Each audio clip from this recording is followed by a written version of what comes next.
Bonsoir, bienvenue à une nouvelle émission Le Micro du Soir. Aujourd'hui, j'ai le plaisir de recevoir à nouveau la politologue Sylvia Marton, maître de conférence à la faculté des sciences politiques de Bucarest et chercheuse au New Europe College de Bucarest. Nous l'avions reçue une première fois le 22 février 2021. Ses domaines de recherche portent sur la construction de la nation et de l'État au XIXe siècle en Europe centrale et orientale, sur l'histoire de la corruption politique ou encore l'histoire de l'antisémitisme. Sylvia Marton, bonsoir. Bonsoir. Merci d'être à nouveau avec nous au micro du soir. La première fois, on avait fait ça par Zoom, et là, je suis ravi de vous avoir au studio, dans notre nouveau studio. Alors, rentrons dans le vif du sujet. L'année prochaine ne pourrait être plus remplie d'élections. Cela avantage-t-il, mais je vais quand même préciser, élections parlementaires, européennes, présidentielles et locales, hein, si je ne me trompe pas, c'est bien ça. Peut-être pas dans l'ordre, mais enfin bon. Cela avantage-t-il la coalition PCD-PNL en place, et quel autre parti ou courant cela pourrait-il avantager ? En effet, ce sera une année très riche de point de vue électoral. Je précise un peu quand même le calendrier parce qu'il est important pour les acteurs. Tout à fait. Donc, juin, les élections parlementaires. Juin 2024. Juin 2024 pour les élections europarlementaires. Et à l'automne, septembre, octobre, décembre, les trois autres. Donc, une séquence très courte, très serrée pour les élections locales, présidentielles et parlementaires. Si je ne me trompe pas, ce sera l'ordre. Les dates exactes ne sont pas encore fixées. D'accord. Bien sûr que les partis au gouvernement voudraient que les élections aient lieu vite. Bon, le plus vite possible, le mieux serait pour toutes les élections. Le processus d'érosion, ça fait partie de la politique démocratique, il est là. Électoralement, une année, donc à partir d'aujourd'hui jusqu'en 2024, à l'automne, c'est beaucoup.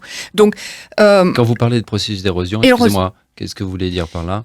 Cette attente, donc, se calcule le démarrage de la campagne électorale. Du point de vue technique, bien sûr, c'est réglementé, mais ensuite, se préparer, faire des calculs, faire des alliances, au contraire, résoudre des problèmes internes et donc, ou en créer d'autres, les risques, donc, érosion au sens du risque, et puis être au gouvernement, il faut gouverner. Donc, PNL et PCD sont tant bien que mal dans une coalition gouvernementale et on voit déjà quelques dissensions. Donc, gérer le gouvernement, la gouvernance, la politique, ensuite au jour le jour, et puis préparer les élections dans ce sens-là. C'est très compliqué pour les partis politiques au pouvoir, et dans ce sens-là, on peut parler éventuellement d'une érosion, le temps, et puis les accidents de parcours, les querelles personnelles. Ils ne vont pas se présenter en même temps l'année prochaine, d'après ce que je comprends. Finalement, le PNL ont décidé d'aller sur des listes, non pas en coalition, sur des listes séparées. Mais déjà sur votre antenne, ce matin, nous, on l'a appris que le moment qui va un peu cerner les choses seront les élections européennes en juin, donc la première échéance électorale. Et suivant les résultats, éventuellement, voilà, et le PNL, il est à juste titre bien... Il a des doutes, puisque, donc, rappelons-nous, 2019, le PNL sort vainqueur en termes de score électoral pour les élections europarlementaires par rapport au PCD. Et le PNL aujourd'hui a vraiment de sérieux doutes que cet exploit-là, il pourrait le répéter, le parti. Donc, en plus, c'est le PNL, rappelons-nous, qui a insisté beaucoup que les élections locales parlementaires soient ensemble, donc les échéances soient groupées. Il y a eu plusieurs reprises cette année, l'année dernière surtout aussi, pour grouper les élections.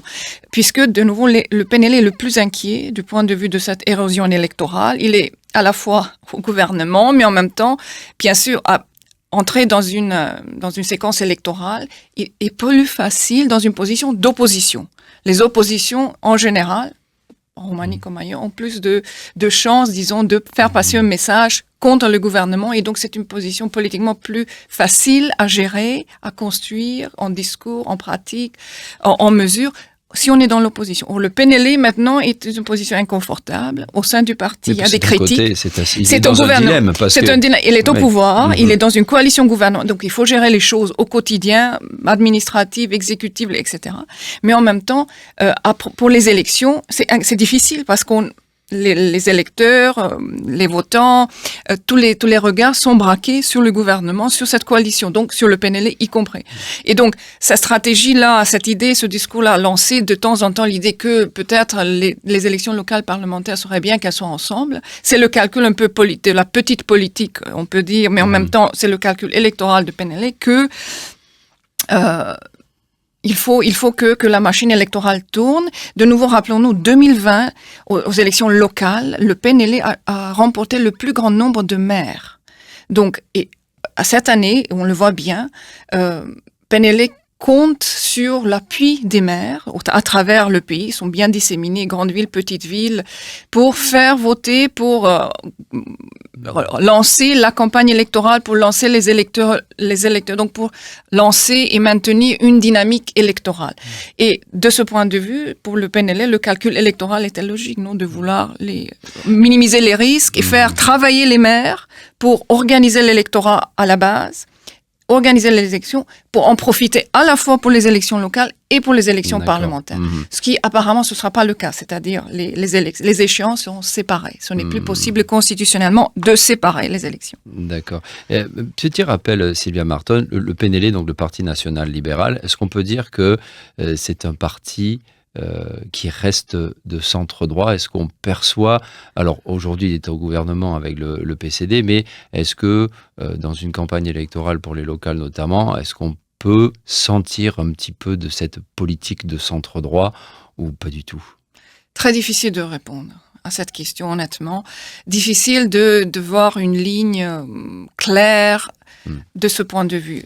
Encore une fois, le PNL est tiraillé, il est au gouvernement, mais voudrait approcher les élections, entrer dans l'échéance électorale d'une position d'opposition. Ce sera plus facile.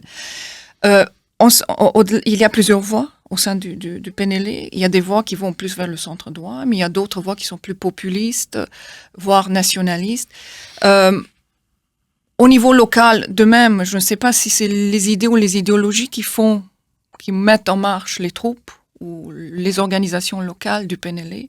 Il y a quelques leaders locaux, oui, qui sont dans le localisme, c'est-à-dire qui disent, voilà, il faut gérer la communauté locale, le département ou la ville, le conseil départemental, la ville. Et donc là, la gestion quotidienne semble un peu être le point fort de certains leaders locaux du PNL. Y voir une tendance claire idéologique vers la droite, peut-être. De temps en temps, ça dépend des enjeux.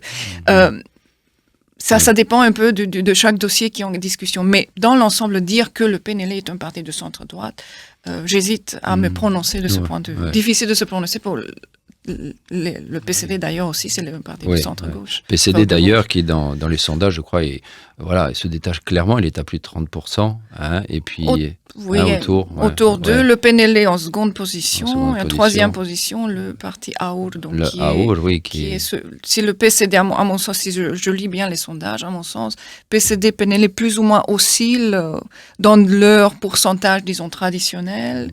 Il n'y a pas de surprise. Les surprises... Il y a 10% quand même de différence, plus ou moins. Hein. Plus ou moins entre moins, le PCD et le PNL. Voilà, exactement, les derniers. Donc on peut s'attendre à ce que le PCD, que ce soit pour les parlementaires, les locales, la présidentielle, c'est encore autre chose. Mais et les europarlementaires, est-ce qu'on peut s'attendre à ce qu'ils remportent la mise? Possible, c'est tout à fait possible. Donc, si on est un peu dans le PCD est un parti plus organisé. Le PNL aussi, il a appris un peu. Il a encore une fois l'appui d'un grand nombre de maires, mais le PCD aussi. Donc, il est fort implanté localement. Il y a une machine partisane qui est là depuis 30 ans pour le PCD déjà. Et donc, la machine électorale est bien rouillée. C'est normal pour un parti politique dans un pays démocratique, bien sûr. Mais je pense que le PCD est en meilleure position pour l'instant. Mais c'est à voir. De ce point de vue, le PNL a raison. Non, les élections europarlementaires seront une sorte on verra, ce sera le vrai sondage. Oui. Le vrai sondage électoral pour voir si les électeurs roumains iront d'un côté ou de l'autre. Mais plutôt, c'est plutôt le PCD qui part en position un peu plus de force, plus de force. On va parler de la présidentielle un petit peu plus tard, mais à cause de cette érosion dont vous parlez, on peut s'attendre, notamment pour les europarlementaires, bien que ce soit les premières élections, comme vous le disiez, en juin, à un taux d'abstention conséquent ou pas nécessairement? Peut-être. Tradition, regarde les chiffres depuis les 30 dernières années, c'est vrai, les taux la participation, parlons de la partie pleine de la chose. Donc la participation aux élections parlementaires, c'est entre 20 30%. L'exception a été 2019 de nouveau, lorsqu'il y a eu un taux de participation, je viens de vérifier les chiffres, 50%, mais c'était un peu particulier. Et le PNL donc sort en première position suite aux élections europarlementaires de 2019. Pourquoi? Parce que c'était une mobilisation autour du PNL d'un grand nombre d'électeurs qui votaient pour le PNL, mais en fait qui votaient contre le PCD de l'époque, qui était dirigé d'une main assez de fer par l'ancien leader Livio Dragnea. Donc c'était une mobilisation anti-Livio Dragnea plutôt qu'une mobilisation pour le PNL. Et le PNL a bien joué électoralement ce type de discours, donc PNL versus le PCD. Aujourd'hui, 2024, ce sera plus le cas. Ce sera plus une position tenable, en tout cas crédible pour le PNL de se présenter comme le parti qui joue électoralement contre le PCD. Mais en même temps, les élections donc parlementaires europarlementaires 2019 ont été une exception. Donc à mon sens, le taux de participation pour 2024 reviendra à la normale, disons autour de 30%, un peu moins. Et de nouveau, la Roumanie ici n'est pas une exception. Souvent, dans les pays membres de l'Union européenne, les élections europarlementaires en fait sont une sorte de match autour de la politique nationale, en fait. Donc, c'est oui pour l'Europe, mais c'est un peu secondaire. C'est un match de personnalité aussi. Voilà, c'est un match de personnalité. Finalement, les élections europarlementaires souvent tournent à une sorte de baromètre donc, de la scène politique nationale. Et en 2019, c'était clair et net pour la Roumanie. L'Europe était assez marginale. C'était plus le différent, l'opposition entre PNL et PCD qui a joué sur le score et la participation électorale des électeurs. C'est dans les locales que le taux de participation est le plus élevé? Les locales et les présidentielles, tout à fait. Vous avez raison. Voilà, les élections locales et les élections présidentielles. Déjà, le mode de scrutin pour les élections présidentielles, bon, un seul candidat, les deux tours, ça facilite un peu. Mais la polarisation électorale, les coalitions se font plus facilement autour de deux candidats crédibles que les partis ou les coalitions peuvent présenter. C'est un peu classiquement toutes les échéances électorales présidentielles roumaines ont encouragé une participation plus claire. Les locales aussi. Les élections locales qui mobilisent les communautés locales, l'appareil de chaque parti, l'appareil local du parti, au sein du département, ensuite au sein des villes. Et là, encore une fois, on peut en parler si c'est bien ou pas pour la démocratie, mais les machines électorales au niveau local sont décisives pour toutes les élections, y compris pour les élections locales, bien sûr, mais pour celles parlementaires et présidentielles aussi. Donc le local, de point de vue de la vie partisane, de la vie politique, des partis politiques, a un rôle très important dans la politique roumaine et les idéologies y jouent beaucoup moins, ou parfois très peu ou marginalement, malheureusement. Alors que le nexus, le mélange entre politique locale, les partis locaux, les milieux des affaires, et ensuite le national et le local en termes de rapport au sein des partis politiques, les filiales et puis les bureaux centraux des partis sont la clé de la vie politique roumaine. Je rappelle d'ailleurs que un résident étranger mais qui a sa carte de résidence en Roumanie peut voter au local. Hein, c'est bien de le rappeler, pas aux parlementaires, présidentielles, aux élections europarlementaires, mais au local, il le peut.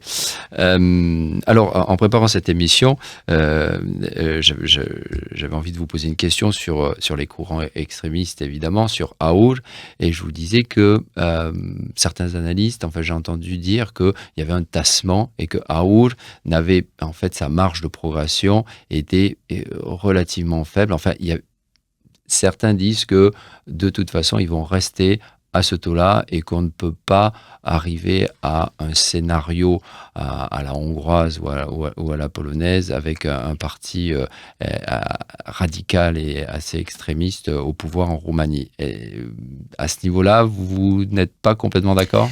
Partiellement. Je suis partiellement d'accord.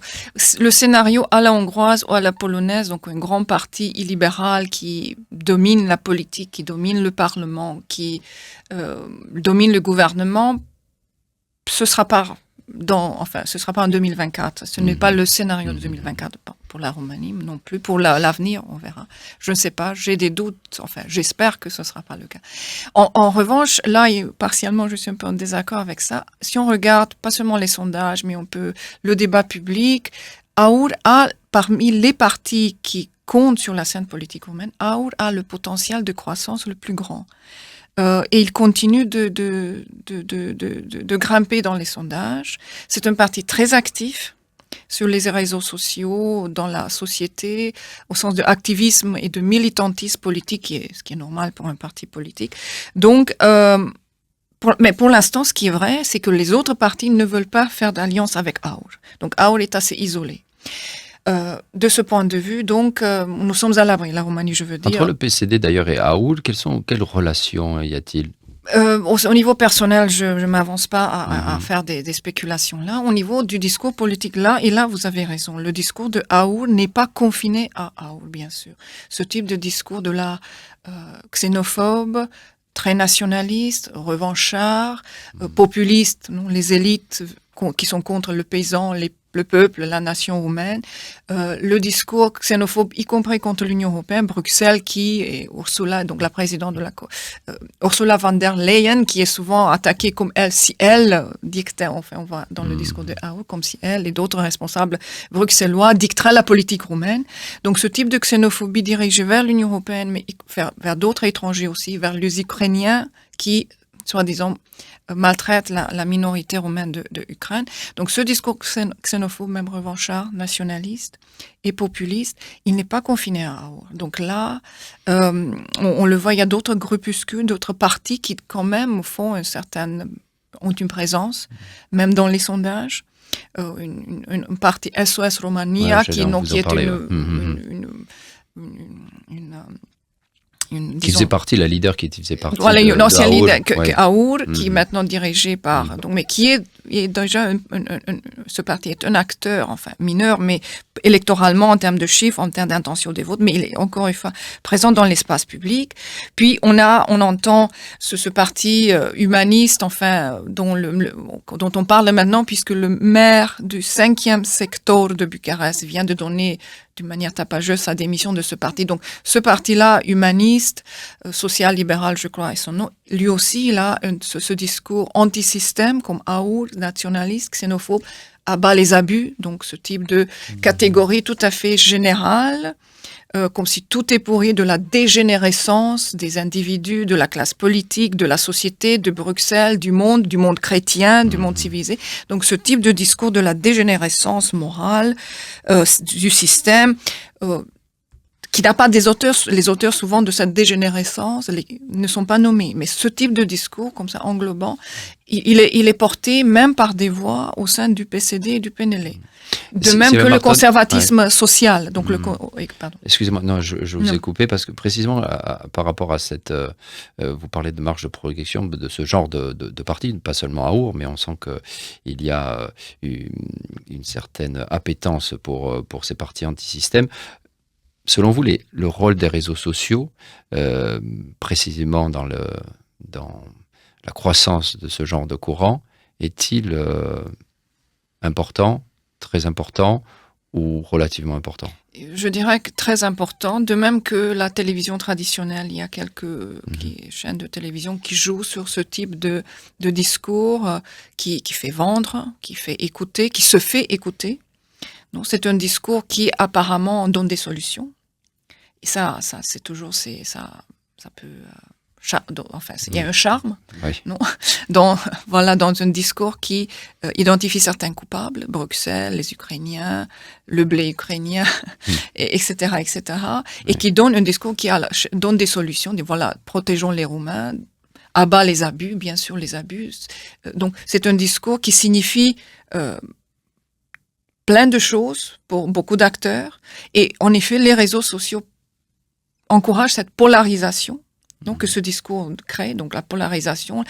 Les réseaux sociaux encouragent finalement un jugement en termes d'émotion, d'affect. mais pas tellement en termes de logique ou d'idéologie ou de débat d'idées. Donc, de ce point de vue, les réseaux sociaux ne font que augmenter, aggraver ce qui est déjà là dans la société. Ce discours, on le retrouve, il jaillit. Et à mon avis, et c'est là encore une fois, je reviens à notre petit désaccord, ce discours qui, à partir de cet automne jusqu'à l'automne prochain, donc les élections, il y a une année, très longue année, où ce type de discours ne fera que ressortir, et on le verra apparaître peut-être dans des milieux, dans des groupes, y compris sur les réseaux sociaux, qui jusqu'à maintenant étaient peut-être à l'abri. Même au sein de USR, l'Union Sauver la Roumanie, on voit ce parti qui, en effet, anti-système 2020, c'était le grand gagnant. C'est un parti anti-système, mais démocratique, pro-européen, libéral, qui se voulait libéral, assez éclectique idéologiquement, mais en tout cas qui a construit de centre-droit, vous le qualifieriez également centre-droit, peut-être, plutôt centre-droit, au libéral au sens large du terme, pas au sens orthodoxe, strictement du sens. Et ce parti, en 2020, a critiqué les partis au pouvoir, les deux grands, PNL et le PCD. Dans ce sens-là, il était anti-système, comme on dit en anglais, contre les partis establishment, les partis qui étaient là. Donc, c'était un nouvel acteur qui paraissait pouvoir investir la scène politique avec une autre manière de faire les choses, un autre discours, un autre type de débat. Ce sont des conflits internes qui, d'après vous... Voilà, les conflits internes depuis 2020 ne cessent de tirailler le parti, même si le parti a été capable de donner un nombre assez impressionnant, plus de 1000 maires.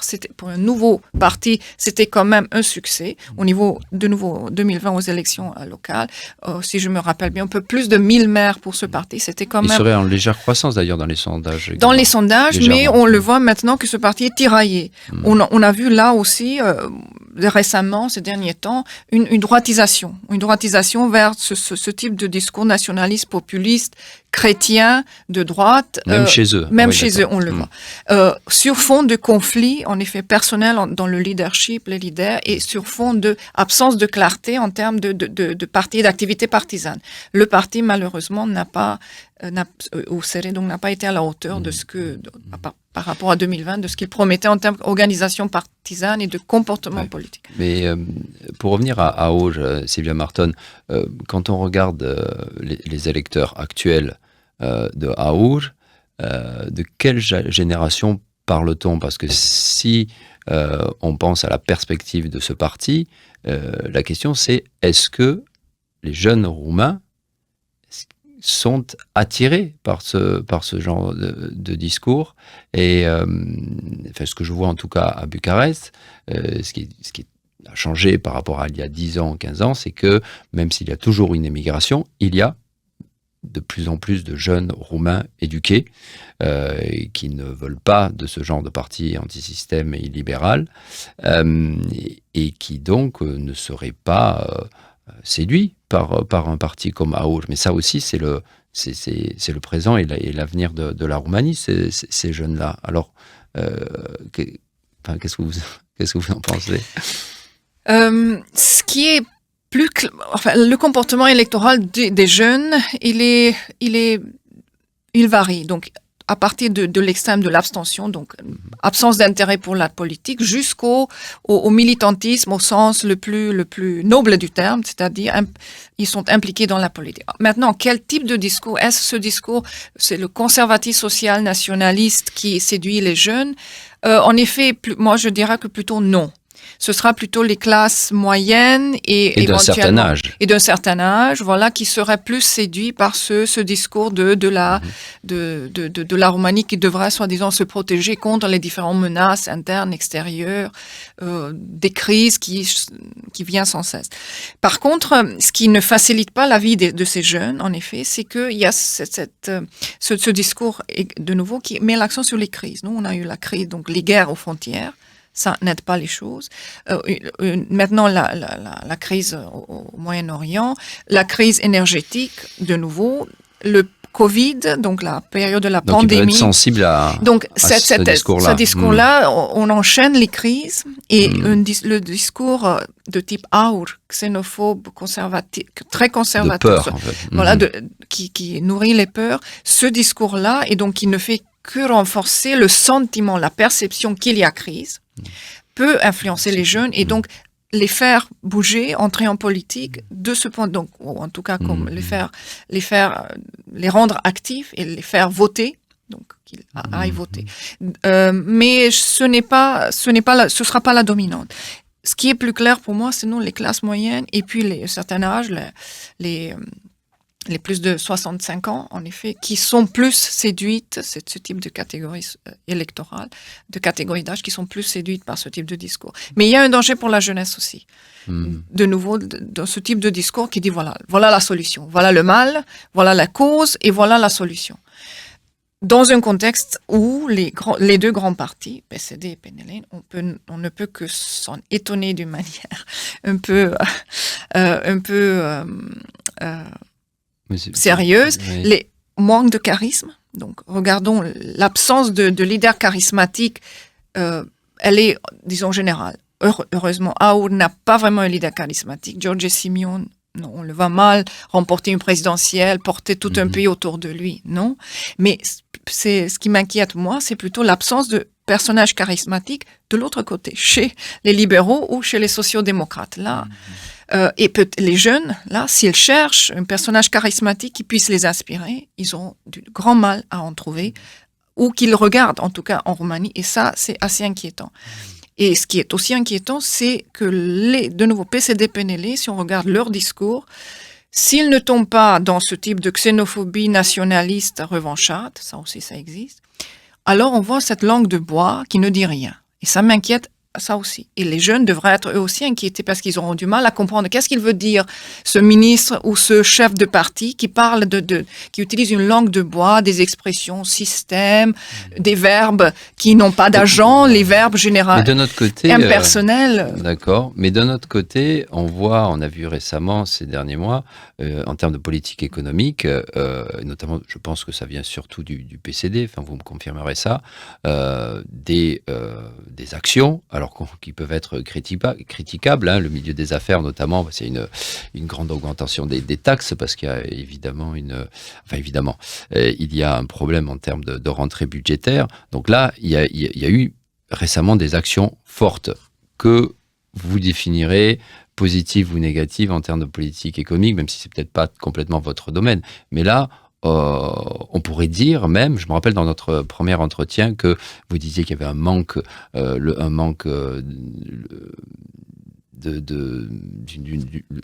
d'une formation de gauche en Roumanie, mais véritable. Et là, on pourrait éventuellement interpréter les actions du PCD comme, en termes de politique économique, des actions d'un vrai parti de gauche. Est-ce que vous diriez ça ? On peut, oui, je serai d'accord. Il y a certaines mesures comme augmenter les taxes, donc, c'est-à-dire augmenter les taxes, on dit tout de suite que c'est une entrave à l'économie. Non, les taxes, les impôts, c'est un élément clé de la solidarité sociale aussi, donc de la redistribution. Donc, ce n'est pas une entrave directe à l'économie. Maintenant, tout est chose, et là, je ne suis pas économiste, comment on fait cela ? Quand et comment, sur la base de quelles études, quelle planification, quelle organisation à moyen et à long terme. Ce type de mesure, ça peut pas être fait du jour au lendemain. Et l'exemple de façon un peu trop radicale. Et radical, des augmentations qui sont un petit peu augmentation donc où maintenant cette mesure-là, qui en principe elle est correcte. Et je pense que c'est l'initiative du PCD en effet, celle-ci donc de limiter l'argent liquide, suite donc aux les pressions paiements de Bruxelles, liquides. parce que pression il y de avait Bruxelles un déficit aussi, budgétaire. Bien sûr. Donc il y a un s'envolait. déficit budgétaire. Et là, le gouvernement PCD-PNL ne sont pas dupes. Bien sûr, ils sont au courant des problèmes structurels. Mais comment les résoudre? Quelles mesures prendre? Comment organiser la mise en place d'une mesure? Là est toute la problématique. Et on l'a vu il y a quelques jours avec cette mesure très radicale pour limiter l'utilisation de l'argent liquide, pour faire simple, non? C'est une mesure dont la Roumanie a besoin. Oui, l'évasion fiscale, elle est énorme en Roumanie pour différentes raisons. Il fallait une mesure de ce genre, limiter l'argent liquide, organiser mieux le système de paiement, rendre l'argent visible, traçable. Ça, c'est le grand travail à faire de la Roumanie et c'est le grand travail que font tous les États, plus riches ou moins riches, qui doivent faire. Donc, rendre visible l'argent, le sécu de l'argent. Mais la radicalité la radicalité de la mesure, c'était tout d'un coup, la Roumanie était, comme on dit, plus catholique que le pape. Donc, une mesure très radicale, trop vite prise, sans vraiment se concertation avec les acteurs. Quand on pense que le Royaume-Uni est à 30% un pays de campagne. Donc, exactement, donc sans concertation, sans études. Et après, on le voit maintenant, le gouvernement fait marche arrière. C'est tout à fait honteux. Marche arrière en disant, mais on n'a pas eu le temps de discuter avec les banques. Tout à coup, le gouvernement découvre que l'infrastructure bancaire dans le milieu rural, c'est-à-dire 50% du pays, est absent. Mais le gouvernement savait cela.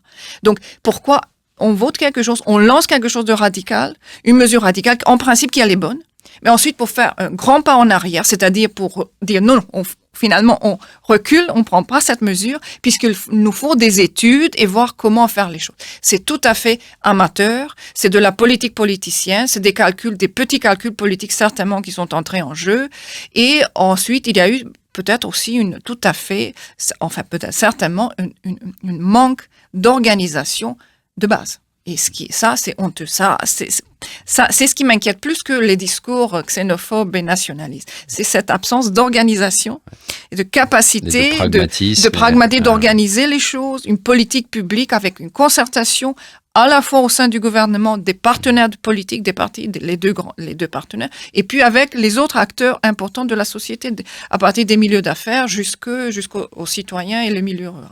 C'est impardonnable. Ce type d'amateurisme ne peut que nourrir, encore une fois, il y a cette boucle, nourrir le discours conspirationniste, le discours populiste qui dit, voilà, regardez la classe politique, elle n'est pas capable de faire ceci et cela. Il n'y a que... Auer, d'ailleurs, a bien utilisé, au sens politique du terme électoral, cette énorme gaffe du gouvernement, une mesure, et ensuite on renonce à la mesure. Et rappelons-nous, il y a quelques jours, c'était quand même assez ahurissant, Giorgio Simeone qui appelle les citoyens roumains à faire une grève fiscale. Mais c'est une grève fiscale, donc, il faut expliquer cela aux jeunes. Je reviens à votre question sur les jeunes. Qu'est-ce que les jeunes comprennent de cette politique-là? Un gouvernement qui prend une bonne mesure sans l'expliquer, sans l'étudier, sans s'organiser comme il faut. Ensuite, cette même mesure est retirée. Et ensuite, il y a Giorgio Simeone, donc les nationalistes, populistes, qui entrent et qui disent non, il faut plus payer des taxes parce que notre ennemi, c'est le gouvernement, c'est l'État. Et donc, grève fiscale, ne payez plus rien, vivez dans votre vie privée, la famille, achetez des produits locaux. C'est dur. Donc, ça a été vraiment une manne, comme on dit, pour une aubaine pour Auer et ce type de discours. Alors, les jeunes, qu'est-ce qu'ils y comprennent en termes de logique, de stratégie politique? Je veux croire qu'ils auront l'intelligence J'espère bien, je pense de comprendre ce qui se passe. Un dernier mot, Sylvia Marton, concernant la présidentielle. Est-ce que vous percevez éventuellement l'arrivée d'un politique providentiel à la présidence? Je pense évidemment à Mircea Joana, qui a travaillé, qui est toujours à l'OTAN ou qui ne l'est plus. Il est toujours secrétaire adjoint, secrétaire général adjoint de l'OTAN. Je crois qu'il va, c'est pas officiel, mais il va se présenter. Vous savez pas? Mais est-ce que, donc, qui vous voyez? Mircea Joana, il est l'éternel candidat. Donc, il a été à plusieurs reprises candidat malheureux. C'est une figure, assez connue. Son avantage, c'est que depuis 5, 6, 7 ans, il n'est plus dans la politique quotidienne. Donc, il a cet avantage de l'extérieur. Dans les hautes sphères dans les hautes relations internationales. Sauf qu'on ne sait pas grand-chose qu'il a fait. Donc, juste votre hésitation, comme la mienne, en dit beaucoup, en fait, sur le profil international de Mircea Joana, qui, ce sera une autre discussion. Il ne nie pas vouloir se présenter, mais il n'a pas confirmé explicitement. Donc, il est présent déjà dans tous les sondages intéressants. Donc, puisqu'il est extérieur au combat politique et à la vie quotidienne des hommes politiques, donc il bénéficie de cette position de venir de l'extérieur. Mais un personnage providentiel charismatique, non. Certainement, il n'y a pas le temps on ne peut pas le construire du jour au lendemain. PCD, PNL, comme je le disais, ils sont dans une absence totale de leader charismatique. Il Ils sont concentrés, oui, ils ont du mal à trouver, honnêtement, ils ont du mal à trouver le personnage. Nous, on voit les deux présidents du parti respectifs, du PCD et du PNL, qui paraissent s'entraîner, se préparer pour la cause présidentielle. Tout est flou, et ce flou est délibérément entretenu par les partis, par des calculs électoraux, en attendant peut-être l'échéance des europarlementaires, voir comment est-ce que les électeurs roumains vont préférer lequel des partis et lequel va se lancer ensuite à la fois donc pour les parlementaires et les présidentielles. Parce que traditionnellement, c'est ce que là on l'a vu, non, la Roumanie. Donc les élections présidentielles sont un peu font l'effet de mobilisation. Donc le parti qui est capable, résultat, le parti qui est capable de donner le plus crédible des candidats. Ce parti-là bénéficie électoralement pour les élections parlementaires également. Donc ça, bien sûr, ce sera bien sûr le cas aujourd'hui aussi. Mais en même temps, la fonction présidentielle, donc le président est important pour les partis, bien sûr, pour gagner. Donc, si on obtient la présidence, on est un parti qui compte. Donc c'est ça, le PCD, le PNL le savent. Le PCD n'a jamais encore donné un président. Il a essayé, John a été le candidat du PCD, mais sans le remporter. Des coalitions de centre-droit ont chaque fois été capables de donner chaque fois, sauf, donc ces dernières 20 années ont donné un président. Et en général, les partis, donc je parle des partis comme structure, comme organisation, ont peur d'être en conflit avec le président. Donc, puisque le président, en Roumanie, constitutionnellement, a ce pouvoir vraiment qui est assez redoutable, il peut faire et défaire les coalitions dans ce rôle de nommer le Premier ministre. Donc, il peut nommer le Premier ministre, il peut renverser le et les coalitions, il peut organiser le Parlement aussi, il peut dissolution, dissoudre, voilà, comme mesure, dissoudre comme un régime semi-présidentiel, voilà, c'est ça. Comme mesure vraiment l'arme nucléaire, comme on dirait, donc cette dissolution. Mais dans la routine politique, le président peut former formellement, informellement, peut encourager ou décourager des coalitions au sein du Parlement aussi.